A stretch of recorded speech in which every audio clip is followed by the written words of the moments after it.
Welcome back, folks. Hope you're doing good this evening. My name is Lynn, and this is Dusty Roads Restoration. And we're digging in the old 55 Chevy again. Really, wanted to thank you for coming back. If you're returning to the channel, if you're new, welcome. And this video is all, this channel is all about bringing the old 55 Chevy back to life. So one of the things I wanted to do was to remove the carpet and see what kind of shape it's in. And I noticed I've got some little doodle bombs in here, so I have not seen any mice since I moved to the new shop. I've got some traps out and stuff, but somewhere in the past somebody's been visiting here, so we might get a surprise as we're cleaning things up. But like I said, my main goal right now is to remove the carpet. I think it's still in decent shape, just needs to be cleaned up, and obviously get the mouse turds off of it. If you ever watch Derek on Vice Grip Garage, he's always talking about how the car smells. Thankfully, thank the good Lord above, this car doesn't smell like mice or mouse pee, or it still smells like it's always smelled once I got it done. Kind of old car smell. So thankfully the Mises haven't done enough damage to change how the old car smells. These are the protector plates, the old Fisher by Body by Fisher plates. I'll take these loose. One of the things, these old screws, a lot of these old screws were what they call the Posi-Drive, and it's a little bit different than your regular Phillips, but looks like they're coming loose. I will tell you, I'm getting such a kick out of it. I obviously was looking for the right look on the screws and not worried so much about the exact match on the screw, because I have got the ability to come up with different screws on this. Boy, I tell you, I'm finding all kinds of surprises on myself. You know, there's a lot of things that you assume that you did when you built it. You know, when you're still 17 years old and now you're tearing it apart going, nope, I didn't do it that way, did I? There's literally a hole in where I can see into the rocker panel that maybe that might be an original drain hole, but yeah, wow. This is educational. So I might be getting more and more surprises as I get into this thing. You know, as I tear it down, but that's all right. It's part of what we need to do. Like I said, I've got this little box here where we can keep track of the bolts. These are the seat bolts that I had, and then the little brackets to hold the seats in. And I just looked at the seats the other day. I was in a storage unit, and they're still looking good, so we're all right there. Now this had a real thick jute padding, and I'm kind of wondering, it's like I glued it down. Part of the reason I want to pull this carpet up too is this old wiring is down here, so I want to make sure that we're, you know, can get to all of it.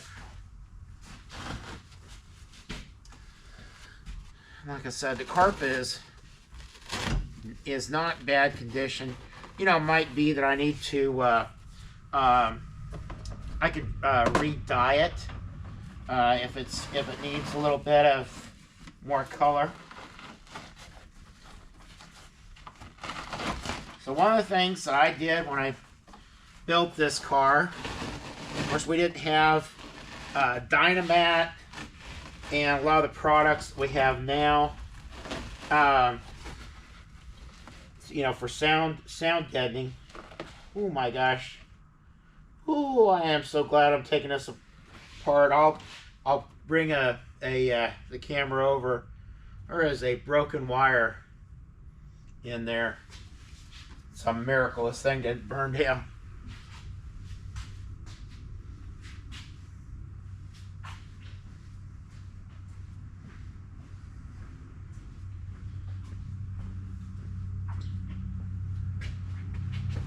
You know, back when I built this, we didn't have, there wasn't a lot of companies that were making wiring harnesses, if any, if I remember right. And so what you did is you took your, you know, you would find another car, which I did. I think I had 3 or 4 different cars to build this car. And so, you know, it's whatever wiring harness, whatever wiring it had on it, was all of a sudden what you were using. And trying to pick out what was best.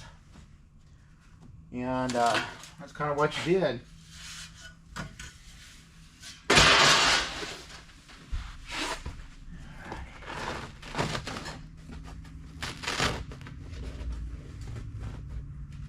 Now, I am not afraid of mice or not real fond of rats. I was working around the house the other day and I didn't tell my wife this, but had a big old rat jump up, and we were both scared. I don't know which one of us was more scared than the other, but I'm not terribly squeamish, so I just hope that one doesn't pop up so I don't sound weird.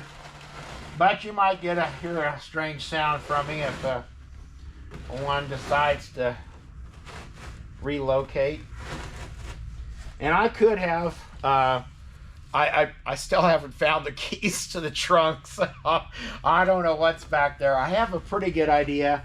I showed you in one of the videos here not too long ago that the boxes of parts underneath the shelf here in the shop, and boy, I did a good job gluing that sucker down.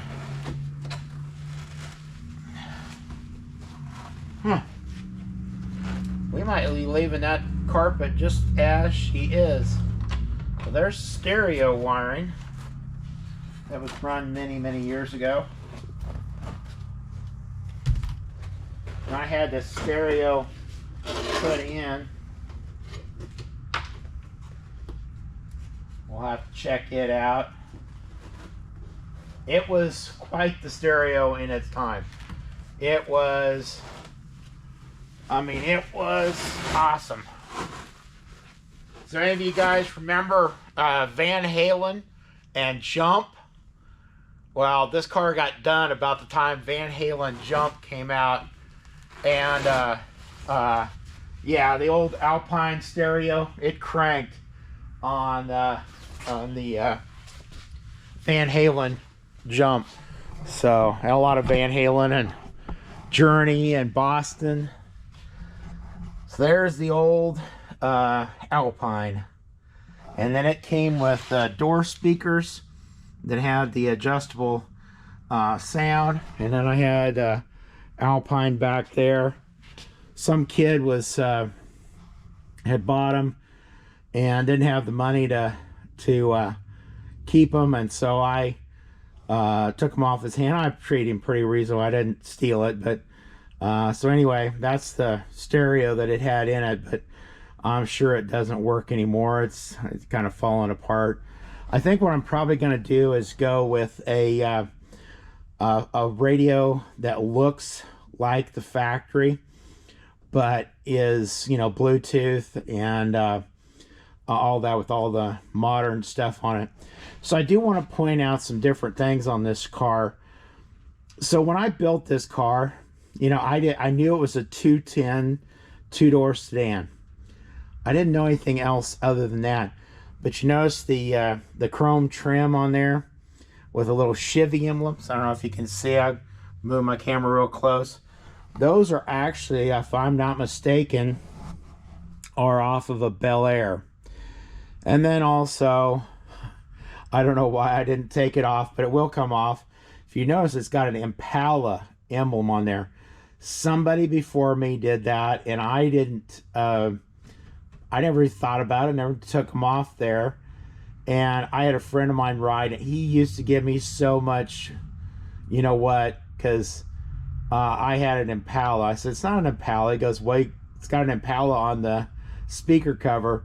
So that's going to come off before I put that back together. But it is not an Impala. And then it had this cool little Chevy emblem. And I don't know where somebody found that. But I put that back on. As you see, we got a little bit of a bubble over there on that dash piece. So we're going to have to take that off and redo the dash. But well, let me continue to grunt and groan and see if I can't get this carpet loose.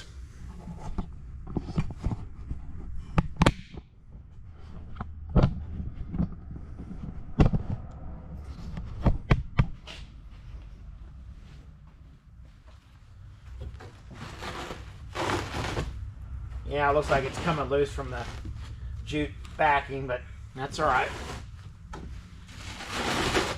Oh, there we go. Man, an old 3M trim adhesive worked well. 40 some years sticking on there.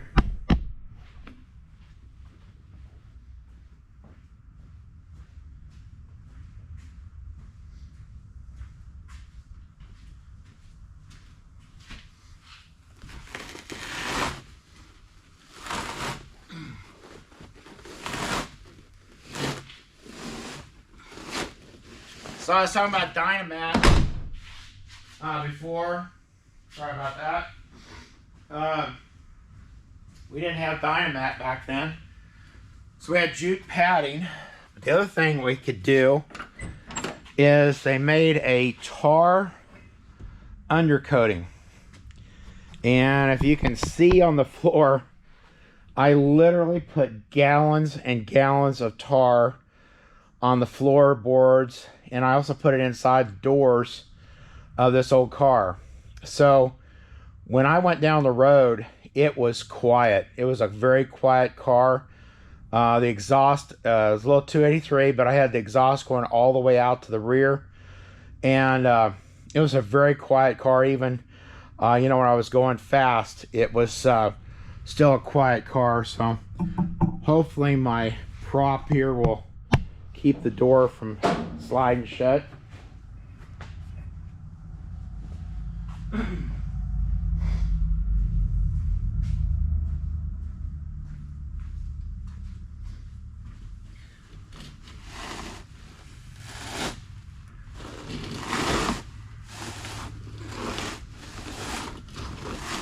Think about it, it's pretty good carpet when it's not ripping apart. Now watch it rip on me now. They say something stupid like that.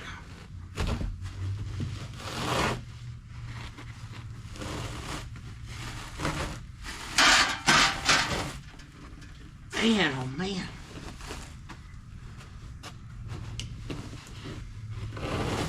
I would heat it up, but I don't know that it's much good.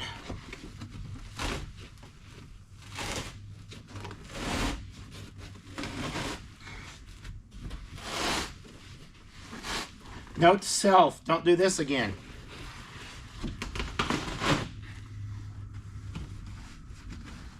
Wow. Well, I'm going to have to do some grunting and groaning on my own. I don't want to bore you folks with that. But that's going to be fun.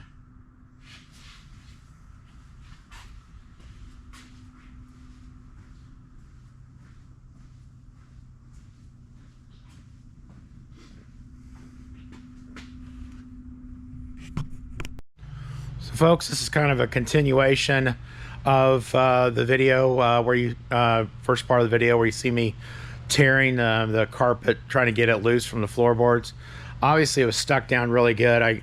I started thinking, I remember, and it's just like I said, it's been 40 years ago since this car was built.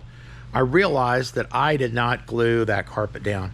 The gentleman that did the carpet, and I'm starting to wonder whether he didn't make all the carpet or whether I bought it. It very well could be that I bought it, but I don't recall. I have to look back on my receipts. I still have the receipts for the car.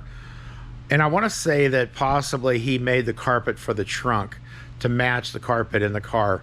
But he's the one who had glued it down, because I could just see it being a professional upholstery guy where he would have sprayed the glue down. But in any case, I haven't got back on it to start pulling it and removing more of it.